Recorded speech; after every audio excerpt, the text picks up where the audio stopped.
कैसे हैं? मैं उम्मीद करता हूं कि बहुत अच्छे होंगे और अपनी पढ़ाई को बहुत अच्छे से कर रहे होंगे। मैं Akash Kumar Bhadana ICT virtual classroom में आपका बहुत बहुत स्वागत करता हूं मेरे प्यारे बच्चों। देखिए, जैसा आपको पता है कि हमारी जो है 10th क्लास है और 10th क्लास में हम लोग देख रहे हैं पॉलिटिकल साइंस। और इस पॉलिटिकल साइंस के अंतर्गत मेरे प्यारे बच्चों, जैसा हम लोग चैप्टर नंबर 5 देख रहे थे और हम लोग जन संघर्ष और आंदोलन, हम पूरे चैप्टर पर अपनी चर्चा कर चुके हैं, बात भी कर चुके हैं। लेकिन जैसा बच्चों की क्वेरी आ रही थी और कह रहे थे कि सर हमको कुछ शॉर्ट नोट के रूप में हमें कुछ मिल जाए ताकि इतने बड़े चैप्टर का हम लोग सामयिक संक्षिप्त रूप हम लोग पढ़ सकें, तो उसी दिशा में मेरा एक छोटा सा प्रयास है ताकि मैं एक शॉर्ट नोट फॉर्म के रूप में आपको पूरी स्टोरी नरेट करके आपको समझा सकूं और बता सकूं कि किस प्रकार से आप लोग इसको लिख कर, जैसे मैं आपको बताऊंगा उस प्रकार का आप लोग नोट्स बना सकते हैं और आप इसको तैयार भी कर सकते हैं आपका टू द ब्लड पॉइंट की तरह। क्लियर है? तो हम इस दिशा में अपना काम करेंगे और इसको हम लोग आपका देखेंगे। तो फिलहाल सबसे पहले इस चैप्टर में अगर कुछ भी डाउट रहा हो तो आप मुझसे बच्चों पूछ सकते हैं मेरे प्यारे बच्चों। क्लियर है? नहीं तो हम लोग सीधा क्या चलेंगे, आगे इसमें बढ़ चलेंगे, उसको देखेंगे। अब देखिए, सबसे पहले हम लोग इस चैप्टर के अंतर्गत जो है अपनी बात करने वाले हैं और इसमें हम जो सारी चीजें हैं उन पर एक एक करके अपना गौर करेंगे और उन पर विचार करेंगे। ठीक है? तो इस चैप्टर के सबसे पहले अंतर्गत हम लोग बात करेंगे आपका नेपाल में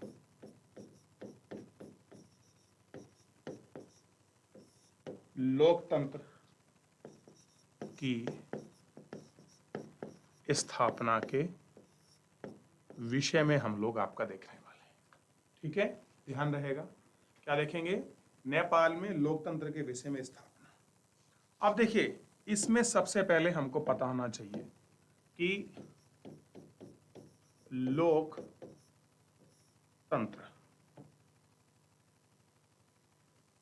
क्या है? लोकतंत्र का अर्थ सबसे पहले हमको जानना है कि लोकतंत्र का अर्थ क्या है। इस अर्थ के विषय में हम लोग देखेंगे।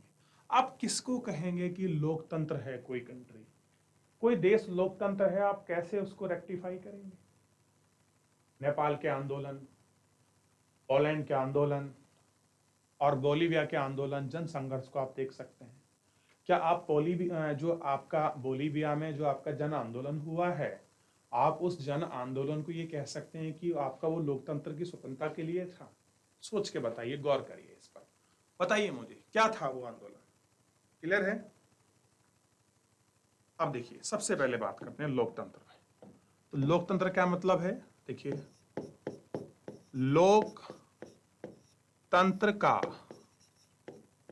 अर्थ है, क्या अर्थ है?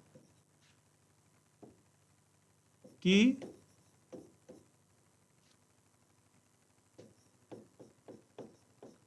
जनता का शासन। क्या है लोकतंत्र का अर्थ? जनता का शासन। जहां पर जनता द्वारा शासन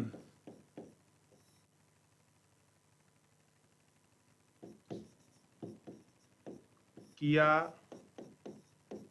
जाता हो या चलता हो, उसे हम क्या कहेंगे? वो क्या है बच्चों? वो लोकतंत्र है।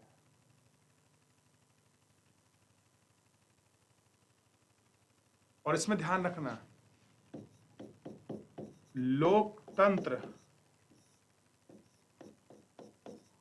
जनता के लिए होता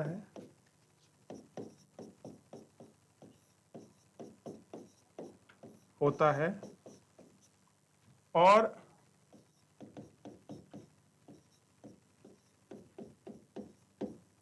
जनता ही क्या करती है? ध्यान रखना है, जनता के लिए होता है।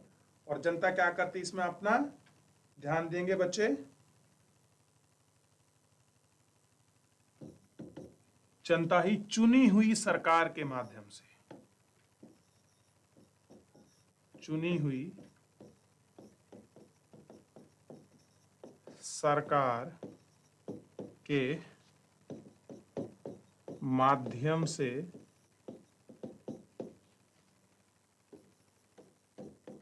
चलाती है। आप ऐसे देख सकते हैं, और अपनी भाषा में आप लोग परिभाषा, डेफिनेशन इत्यादि ये सारी चीजें आप लोग देख सकते हैं, और आप इन पर अपनी चर्चा भी जो है अच्छे से कर सकते हैं। तो ये आपको बेसिकली ध्यान रखना है, ये मतलब है लोकतंत्र के अर्थ का। ठीक, आप फिलहाल इसको जल्दी से कॉपी कर लीजिए, मैं आपको 30 सेकंड का समय देता हूँ, फिर हम लोग इस चैप्टर के साथ में जो है आगे बढ़ जाएंगे। ये आपको ध्यान रखना है। चलिए जल्दी करिए आप लोग, इसको कॉपी करिए। चलिए आप इसको कॉपी करें, तब तक मैं थोड़ा साइड हो जाता हूँ। आप 30 सेकंड में आप साथ साथ कॉपी भी करते रहिए, ताकि आपको सारी चीजें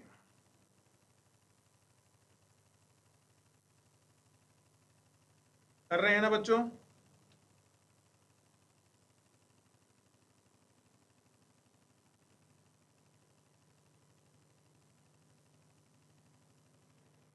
लिख लिया?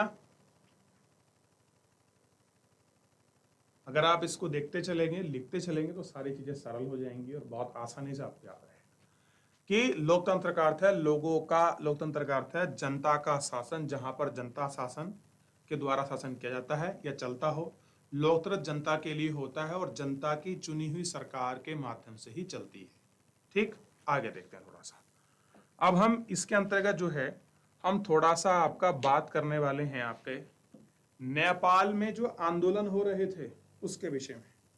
क्या नेपाल में उठे आंदोलन,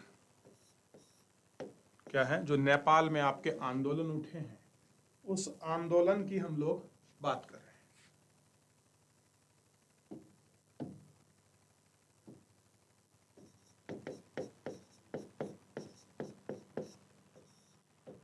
देखिए कैसा था ये नेपाल में जो आपका आंदोलन खड़ा हुआ है, इस आंदोलन को हम लोग थोड़ा सा देख लेते हैं। ठीक, सबसे पहले इस आंदोलन के विषय में आप लोग गौर करिए और अच्छे से गौर करके ध्यान दीजिए। कब हुआ, तो आपको पता होना चाहिए कि नेपाल में आंदोलन की शुरुआत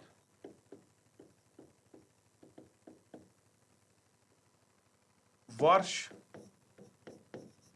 1990 में प्रारंभ हुई। कब हुई? वर्ष 1990 में आपका प्रारंभ हुई, यह आपको पता हुआ। अब देखिए यहां पर क्या हुआ, राजा को देश का,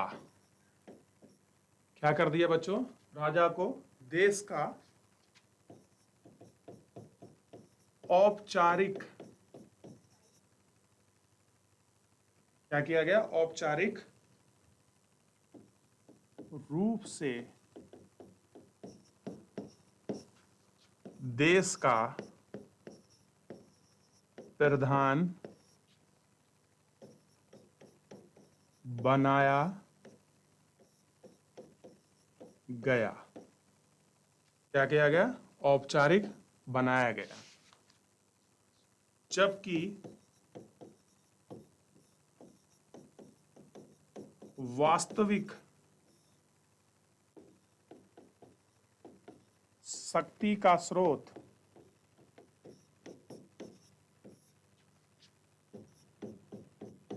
जनता में रहा। क्या रहा, जनता में रहा। अब देखिए जो वास्तविक स्रोत है वो किस में रहेगा, जनता में रहेगा। और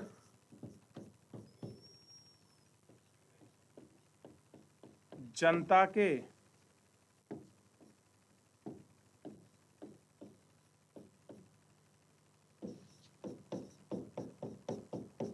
प्रतिनिधियों द्वारा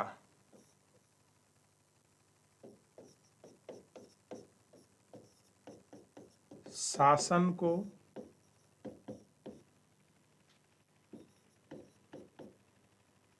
चलाया जा रहा था। कौन चला रहा था वास्तविक शासन? वहां आपका जो जनता के प्रतिनिधि हैं, जिसे जनता ने वोट देकर चुना है, वो चुना रहे थे।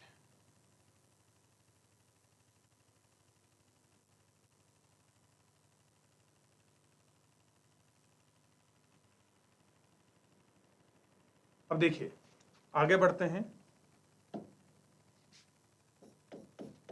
नेपाल के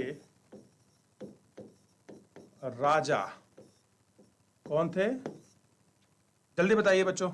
चलिए मैं आपसे पूछता हूं, सबसे पहले आप बताइए। अभी मैं लिख रहा था उनका नाम, नाम बताइए। नेपाल के राजा कौन थे? तो नेपाल के राजा वीरेंद्र सिंह ने क्या किया बच्चों? जल्दी बताइए, चैप्टर पढ़ चुके हैं।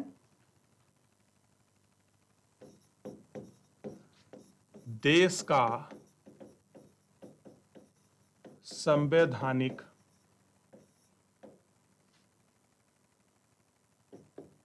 नेता बनना स्वीकार किया। क्या है? नेता बनना स्वीकार किया। कैसा? कि वो संवैधानिक रूप से रहेंगे। ठीक। परंतु कुछ समय बाद क्या होता है, उनकी, अब देखिए क्या होता है, रहस्यमयी तरीके से उनकी मृत्यु हो जाती है।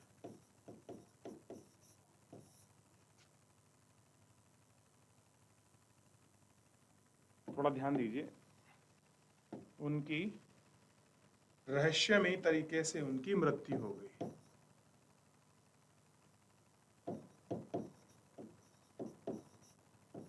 से उनकी मृत्यु हो जाती है। अब देखिए राजा वीरेंद्र सिंह की मृत्यु हो गई। अब देखिए तो नेपाल में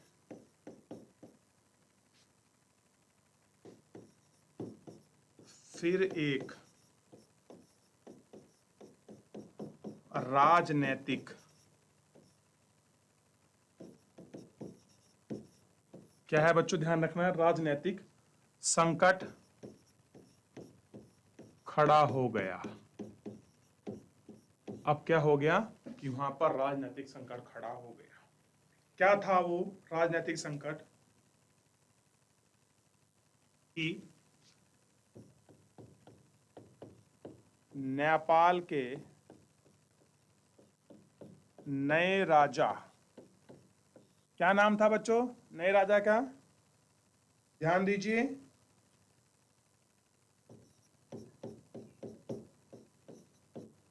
ज्ञानेंद्र ने लोकतंत्र को, ध्यान दीजिए, स्वीकार करने से, क्या कर दिया? स्वीकार करने से उसको मना कर दिया। अब एक तरफ थे राजा वीरेंद्र सिंह जिन्होंने एक्सेप्ट किया था कि मैं संवैधानिक नेता बनूंगा, लेकिन दूसरे राजा के बनते उसने क्या कर दिया, उसको स्वीकार करने से उसको मना कर दिया कि मैं उसको एक्सेप्ट नहीं करूंगा।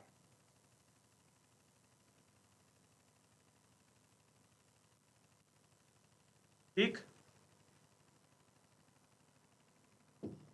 इस स्थिति में अब देखिए सारी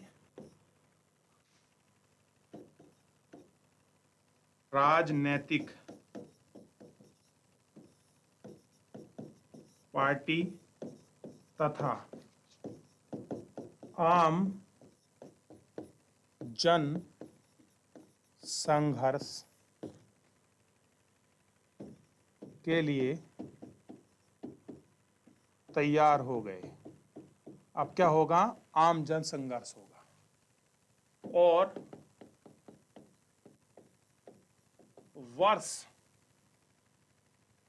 वर्ष में खास करके ध्यान रखिए, अप्रैल 2006 में क्या हो गया बच्चों? ध्यान देंगे, आंदोलन जो है वह आपका क्या होगा? प्रारंभ हुआ। अब देखिए, ये पढ़ाए हैं, क्या हो गया? जो आंदोलन है वो आपका प्रारंभ हो गया। क्यों? क्या मांग करने लगी यहां की जनता इस आंदोलन के दौरान? आपको पता होना चाहिए। क्या कहा?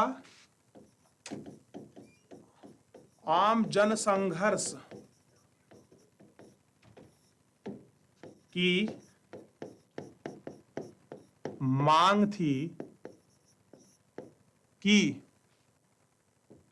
क्या मांग थी? कि नेपाल में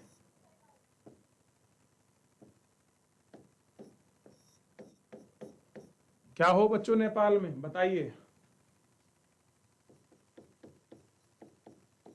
दोबारा से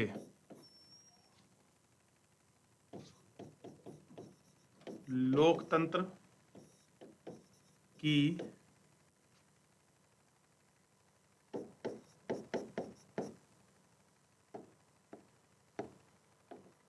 बहाली की जाए तथा संसद को लागू किया जाए। ये सबकी मांग थी। जब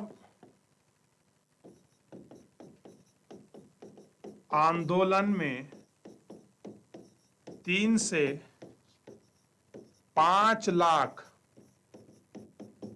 लोग, या कह सकते हैं लोगों की संख्या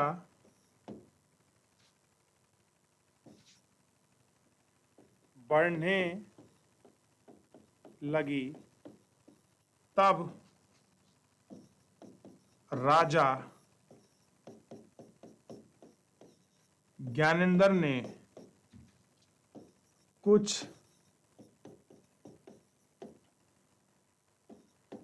रियासतों को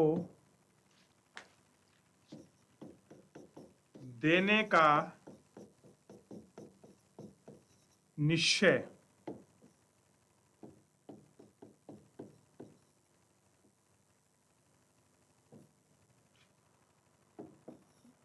का फैसला किया।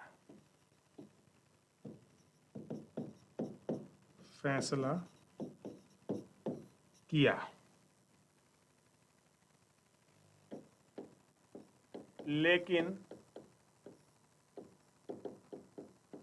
आम जन संघर्ष और राजनीतिक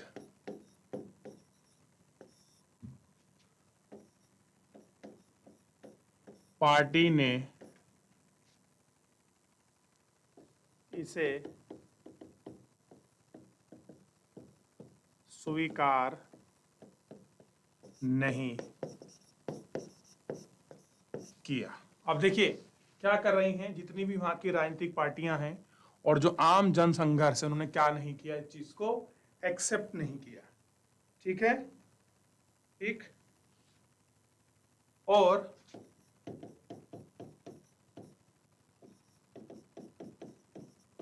आखिरकार राजा को सत्ता की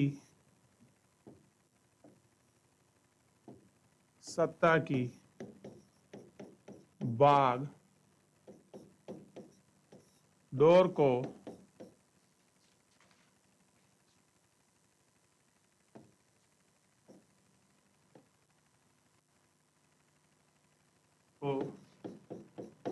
जनता को सौंपना पड़ा और नेपाल में फिर उन्हें एक बार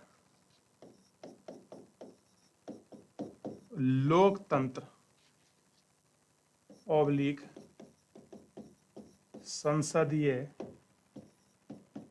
शासन, या कह लीजिए जनता का शासन लागू हुआ। क्या हुआ? जनता का शासन लागू हुआ। आप इसको देख सकते हैं, आप इसको समझ सकते हैं कि आखिरकार जो जनता का शासन था वो आपका लागू हुआ। एक बार आप पहला पेज तो आप कॉपी कर चुके हैं, दूसरे पेज को कॉपी करना प्रारंभ करिए। एक पेज के लिए मैं मैक्सिमम, आपको ध्यान दीजिए, मैं 30 सेकंड का समय दूंगा। आप इसको कॉपी करिए फटाफट, क्योंकि आप साथ साथ कॉपी करते चल रहे हैं। ये आपको देखना है और इसको कॉपी करना है।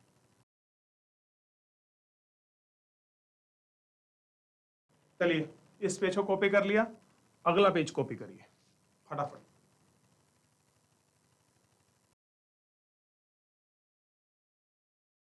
चलिए बच्चों, कॉपी कर लिया इसको, आगे बढ़े। इसमें ध्यान दीजिए, इसको आप अच्छे से कॉपी करिए। फिर हम लोग जो है आपका नेक्स्ट जो पेज है उस पर बढ़ जाएंगे और नए टॉपिक पर, पॉइंट पर हम लोग बढ़ेंगे। इसमें ध्यान दें आप सभी। हो गया? कर लिया बच्चों? आगे बढ़ जाएं। चलिए इस पेज को कॉपी करिए, ये लास्ट पेज है, फिर आपको कॉपी करना है। आगे बढ़ेंगे फिर हम।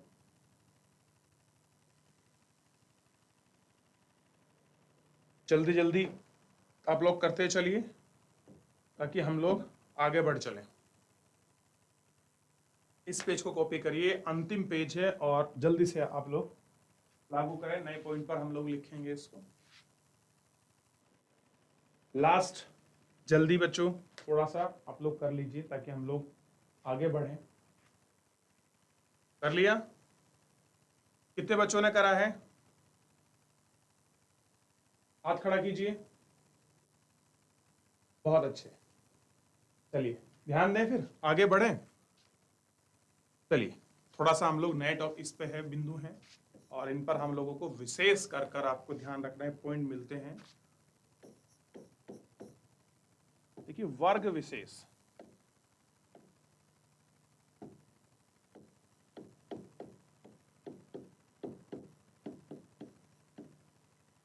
क्या है? वर्ग विशेष के हित समूह और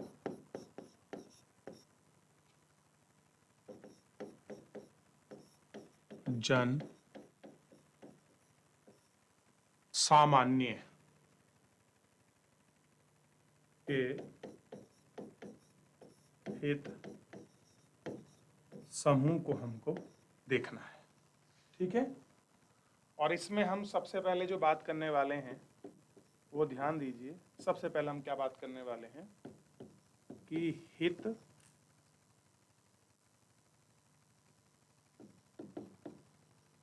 समूह का अर्थ क्या है। अब हम देखेंगे हित समूह का अर्थ क्या है, इसके विषय में पढ़ेंगे।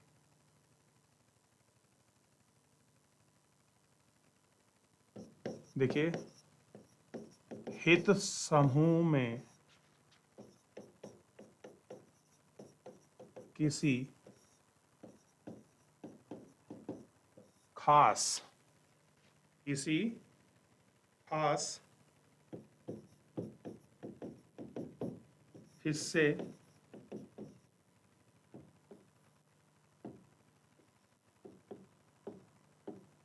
अथवा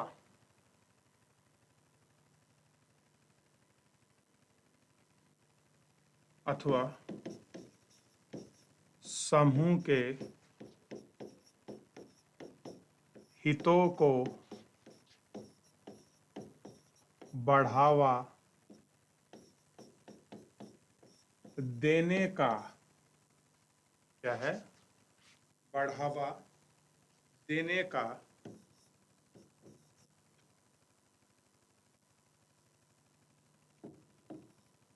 प्रयत्नशील है। क्या है, प्रयत्नशील है। इसको लिखिए। आगे बढ़ते हैं, फिर अगले पॉइंट पर बढ़ेंगे।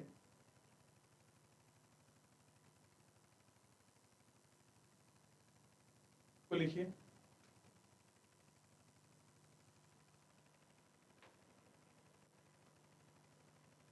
फिर आगे बढ़ लेंगे हम लोग।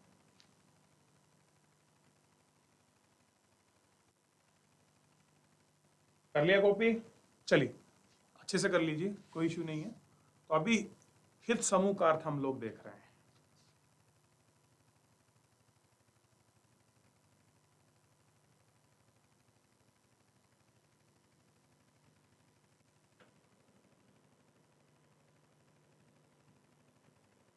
हुआ बच्चों कॉपी? आगे बढ़ चलें, अगले पेज की तरफ इसको कॉपी कर लें अगर हो लिया हो तो। आगे बढ़ जाएं। चलिए ध्यान देते हैं अगले पेज पर, और जो इसकी हेडिंग लाइन है हम लोग उसको, इस पर हम लोग बात कर रहे थे।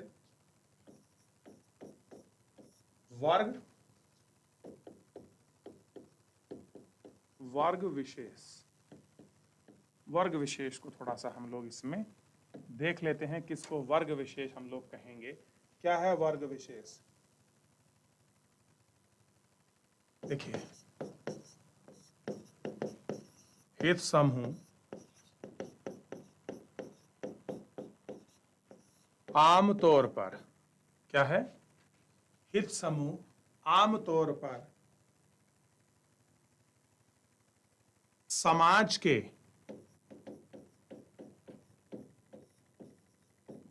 क्या है, ध्यान दीजिए, समाज के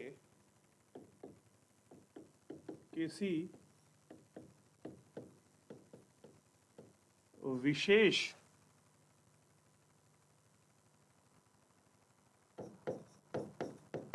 हिस्से या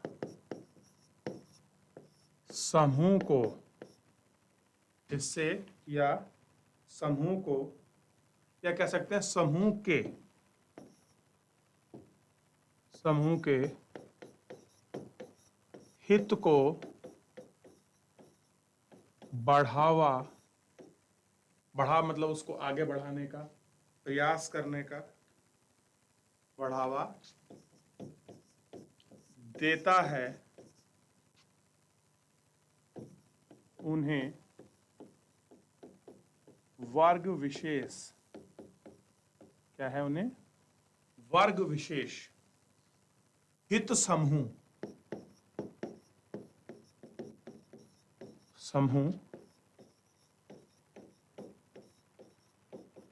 कहते हैं। ध्यान देना है, क्या उन्हें वर्ग विशेष समूह कहते हैं। अब देखिए इसमें हम लिख सकते हैं कि इसके आगे आप लिख सकते हैं कि इसमें मजदूर, स्त्री, बच्चे, अनुसूचित जाति, अनुसूचित जनजाति, असंगठित क्षेत्रों के मजदूर, इस तरह के सभी लोग इसके अंतर्गत शामिल हो सकते हैं। तो मेरे प्यारे बच्चों, फिलहाल इतना ही। तो अगर कुछ इसमें प्रॉब्लम है, कोई डाउट है, कुछ समझ नहीं आया है, तो आप मुझसे लाइव जुड़कर चैट के माध्यम से आप अपनी क्वेरी को, अपने प्रश्न को मुझसे पूछ सकते हैं। कोई भी स्कूल का कोई भी बच्चा। तो फिलहाल आज के लिए इतना ही, मिलते हैं नेक्स्ट लेक्चर में। मुझसे जुड़ने के लिए आपका बहुत बहुत धन्यवाद।